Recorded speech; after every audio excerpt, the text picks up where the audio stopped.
This is Doc Ock coming at you live and direct from Black Facts Headquarters Central. Greetings to one and all this evening. We hope you all had a good day and we hope you have an even better evening. Yes, as the sun goes down all over the USA, we're here today with a message from us to you. First and foremost, don't forget, if you're watching us on Facebook, give us a like. If you're watching us on YouTube, give us a thumbs up. And then go ahead and spread the word. We want the word to go out far and wide, from mouth to mouth, from house to house, from rooftop to rooftop, that Black history is here to stay. And we aim to make sure that happens with your help. But we do need your assistance. Whatever you can do to help, we greatly appreciate it. Meanwhile, let's go ahead and read our proverb of the day. The proverb for today is, let's see what we got for you today. Okay. Proverb for today is, okay, now this is one that actually Dr. Karanga used to use quite a bit, although I heard it a little bit differently when he said it. But it goes like this: advise and counsel him. If he does not listen, let adversity teach him. Advise and counsel him. If he does not listen, let adversity teach him. So the way Dr. Maulana Karanga would like to say it is, experience is not necessarily the best teacher, it's just the hardest way to go. And basically that does sound like the very same proverb. And this particular proverb comes from, let's see, which part of Africa does it come from? Oh man, there are a lot from this area. Let's see. I should have known. Ethiopia. From the land of Ethiopia, land of our forefathers. All right. And tonight we're going to continue to read from the Black Panther Party graphic novel, for which you may see the cover up there in front of you. If not, if you're watching on Facebook, we got the book cover right over here. You can see the Black Panther Party, the graphic novel. If you want to see the full, if you want to get all the full, all the bells and whistles, you want to enjoy all the bells and whistles, then you're going to need to go to the Tubular Black Facts channel on YouTube. Go to our Tubular Black Facts channel and look for our current live stream. And then you'll be able to see what everybody else is already seeing. So we're going to go through the book. We're going to go black to where we were before. Let's see if I can work this out. Oh, yeah. Oh, I'm getting good at this. I'm getting good at this. Okay, although that was not what I meant to do. Okay, apparently when I change one, it changes both. Okay, well, whichever it takes. And we're going to go to this page right over here. Last night, we read about some of the martyrs of the civil rights era. And we forgot to flip the page. So tonight, you get to see the other page. And on this other page, you'll note that we have here some,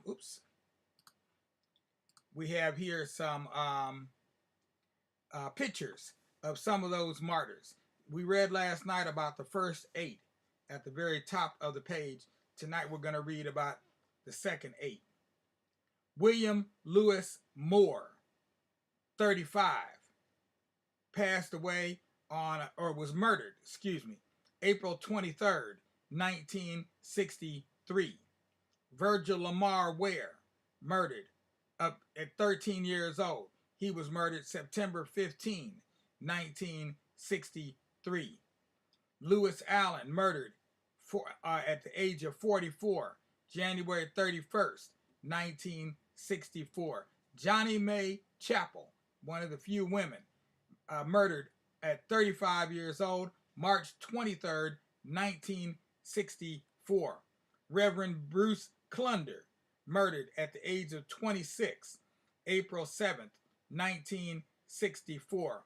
Henry Hezekiah D., murdered at 19 on May 2nd, 1964. Charles Eddie Moore, murdered at 20 years old, May 2nd, 1964. And Lemuel Penn, murdered at 48 years old on July 11th, 1964. And the reason we're doing this is because we want to continue to do just what we said we wanted to do, which is to say their names. For as long as as people continue to say the names of the dearly departed, whoever they may be, those dearly departed still continue to live. If not just in our hearts and our minds, they live in that spirit world as well. Okay? And so we want to just continue to say their names, and there were a total of 41. So we've now read about 16, and we're going to read about some more tomorrow night. Meanwhile, we're going to continue to read about the Black Panther Party.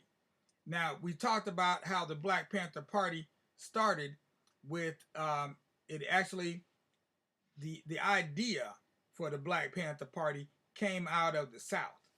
And it actually came out of, I believe it said Louisiana.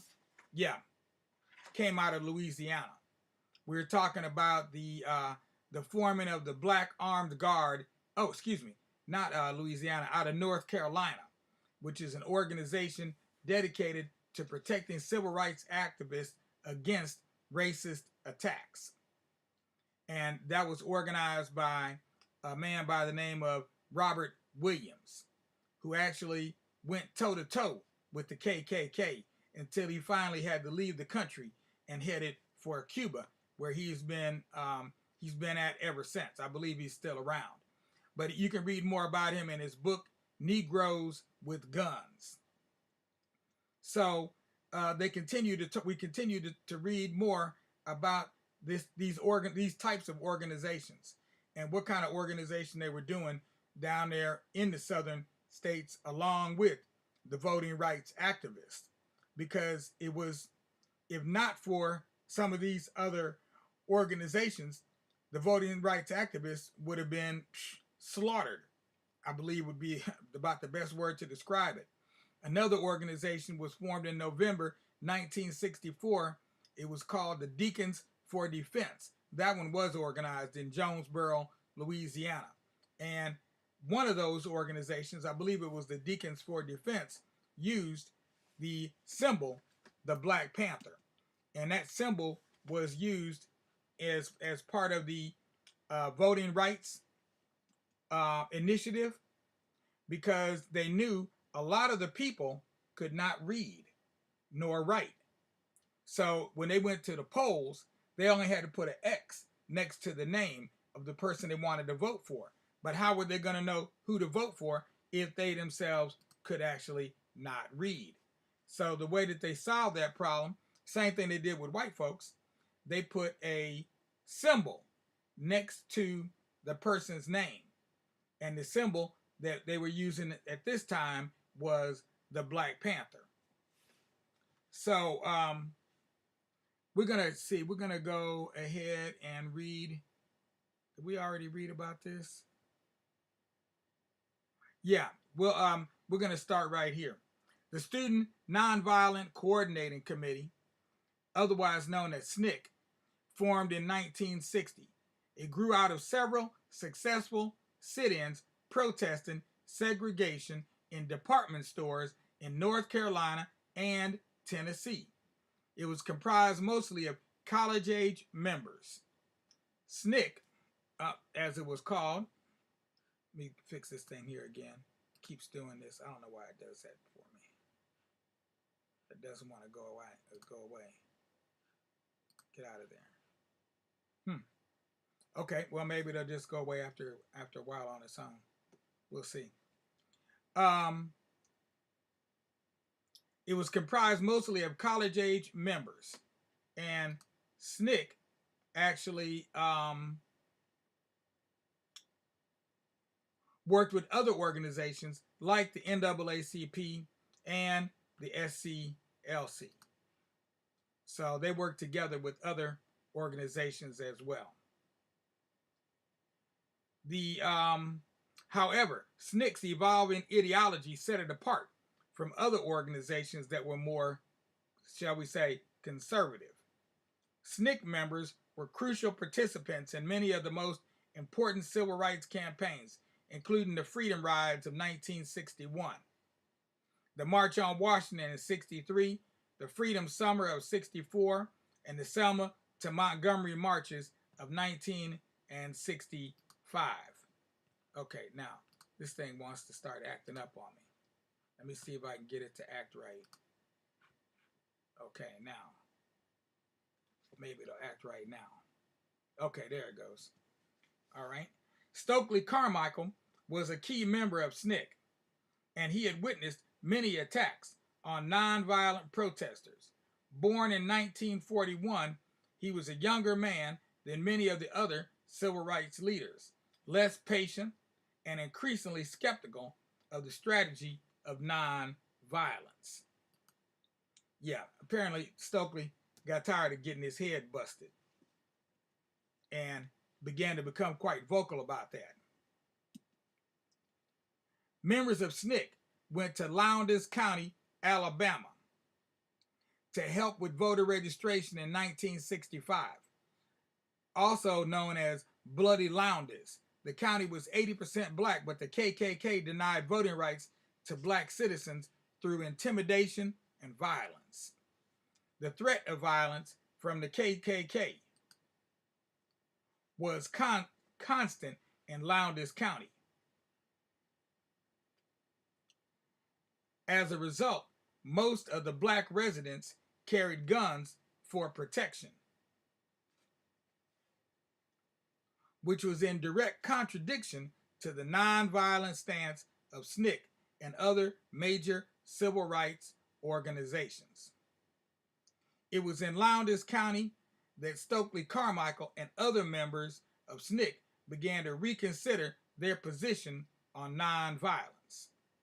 SNCC worked with the black citizens to form an independent political party known as the Lowndes County Freedom Organization, otherwise known as the LCFO, rather than joining the local Democratic Party, which was led by segregationists. And by the way, at that time, the Democrats were not the good guys. The Democrats were made up of mainly white supremacists, KKK members, and the like. And their symbol, they had a whole different symbol. They didn't use the donkey. What they used was the rooster, and it was the rooster that was crowing. It was the rooster of white supremacy. I don't have the image right here to show you today, but maybe I'll include that tomorrow. The LCFO adopted as its mascot a Black Panther, a symbol of strength and power that was a stark contrast to the white rooster used as a mascot for the regional Democrats. In time, the LCFO would become known as the Black Panther Party. Now, I don't know why this thing wants to act up. It does not want to do the way I want it to do for some reason. On August 11th, 1965, we go from the South all the way across the country to Los Angeles, California, where policemen pull a black motorist, Marquette Fry, out of his car, which leads to an altercation that set off the massive Watts riots of 1965. Over the course of 6 days, looting, rioting, and violence devastated the largely black LA neighborhood of Watts. The National Guard was deployed to try to curb the violence. More than 3,000 people were arrested. More than 30 people were killed. The Watts uprising served as notice that the racial problems plaguing America were not limited to southern states. LA, like many cities across the country, had a long history of racial injustice. In the wake of the Watts uprising, California Governor Pat Brown ordered an investigation led by the McCone Commission to determine the cause of the riot. In a report called Violence in the City, an End or Beginning, a report by the Governor's Commission on the LA riots of '65, the McCone Commission determined that the root causes were high unemployment, surprise, surprise, inferior schools, bad police relations, and poor living conditions in the black communities of LA. Recommendations to address the causes of the riot went unheeded. In other words, nothing happened. Nothing positive, at least. By 1965, America was engaged in the Vietnam War.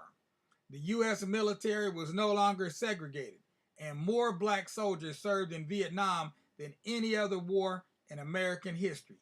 Nearly 25% of American soldiers killed in Vietnam in 1965 were black. Now, keep in mind, we have never been more than 10% of the entire population of the U.S. So for 25% of the people dying to be black is really saying something. The unpopularity of the war contributed to the political turmoil in America. For many black Americans, the war in Vietnam, a war for freedom, quote unquote, was especially problematic given the ongoing struggle for equality and justice here in the U.S. In 1966, world heavyweight boxing champion Muhammad Ali refused to be drafted into the military, citing his opposition to the war. Ali was just one of many black Americans taking a stand against the war, calling into question America's hypocrisy when it came to our freedom. Why should they ask me to put on a uniform and go 10,000 miles from home and drop bombs and bullets on brown people in Vietnam while so-called Negro people in Louisville are treated like dogs and denied simple human rights? No, I'm not going 10,000 miles from home to help murder and burn another poor nation simply to continue the domination of white slave masters of the darker people the world over. Yeah, Muhammad Ali had some strong words for him. And he refused to be drafted into the army. The Watts Uprising of 1965 proved to be the precursor for what was to come in 1966. More than 10 cities erupted in violence, all in response to police actions. On June 5th, 1966, civil rights activist James Meredith set out on what he called the March Against Fear, a 220-mile march from Memphis, Tennessee to Jackson, Mississippi. He planned to march alone as an act of protest against racism and to encourage voter registration. That bugaboo, voter registration, keeps coming up over and over and over again. It's always there, right there in the background, never goes away. During his second day on the road, Meredith was shot by a sniper. With Meredith in the hospital, other civil rights activists and organizations carried on his cause, including SNCC and Stokely Carmichael. On June 16, 1966, Carmichael gave a powerful speech to a large crowd in Greenwood, Mississippi. We've been saying freedom for 6 years now and we ain't got nothing. What we got to start saying now is black power, Ungawa. We want black power. It was at this point that Carmichael formally distanced himself and SNCC from the nonviolent movement, and the Black Power movement was born. And so we're going to pick up tomorrow on the very next page where we talk about where we really begin to get into the history of the Black Panther Party for self-defense. But we wanted to set the stage properly so you'd understand where this party was coming from. That it wasn't, like I said, a bunch of wild-eyed radicals that were just looking for trouble, and they just went out and bought themselves some shotguns and started standing around looking real cool with their sunglasses and their black berets and leather jackets on. It was much more than that. This is the result of an ongoing struggle that black people have been waging here in the United States of America for the last 400 plus years. So that's where the Black Panther Party came from. That's the environment that they came out of. That was these are all the precursors that brought about the development of the Black Panther Party. And it didn't start in LA or Oakland, as you may have thought. It actually started in North Carolina, and it started down there in Lowndes County. I think that was Mississippi. And it started down there in Louisiana. So it started in the South and moved into the urban areas from the South. So we'll pick up from there tomorrow. Meanwhile, all you little children, you know what time it is, so I don't have to give you no quiz. You just need to go ahead and take care of your biz, lay your little head on your little pillow, on your little bed, close those your eyes, and wait for that sun to rise. And when you feel those sunbeams beaming down on your eyes, you know what time it is right then. It's time for you to get up with a grin from your ear to your chin, because you know it's a dawning of a brand new day, and you can't do anything but win. So for now, go to sleep, get your rest, and be ready for the dawning of the new day. Hit it fresh, hit it hard, do what you need to do. As for you adults, y'all need to do the same thing, except you can stay up a little later. Give y'all some grace. But in the meanwhile, don't forget, if you haven't already done it, give us a like if you're watching on Facebook. If you're on YouTube, go ahead and give us a thumbs up. And last but not least, become a sustaining member by making a donation. You can do it at our website. We got a donation link on our website. You can do it on our right here on our Facebook page. Look for our profile picture. You click the profile picture, a donation link will pop up there, or you can do it right at the bottom of this live stream. Okay? If you're on your computer, if you're on your phone, go to your notifications and make your donation from there. By sustaining member, we mean donate 5, 10, 15, 20. Donate 100 if you like. Okay? Per month. Over a period of 12 months. You won't hardly feel it, and you can always get it taken off on your taxes, because we are a 501c3 nonprofit organization duly authorized by the United States government. So, enough said. Y'all know what to do. Do your due diligence and keep us on the air. We've been on the air for a year, doing it by the grace of God. Now we need to do it with your grace. So go ahead and be an ace for us at this time in this space. Thank you very much. Meanwhile, we'll be black tomorrow at noon, continuing on with the story of Malcolm X as told by Malcolm X, about Malcolm X and his life, with images. Okay, so we got lots of imagery to include with that. We put up new images every day. You'll see some images you may have seen before, but you always will see some new images every single day. Last but not least, we pray y'all have a very good evening with some peace and justice. Because peace without justice disgusts us. All right, now, tomorrow, same time, same place, right here on the Tubular Black Facts channel. We'll see you then.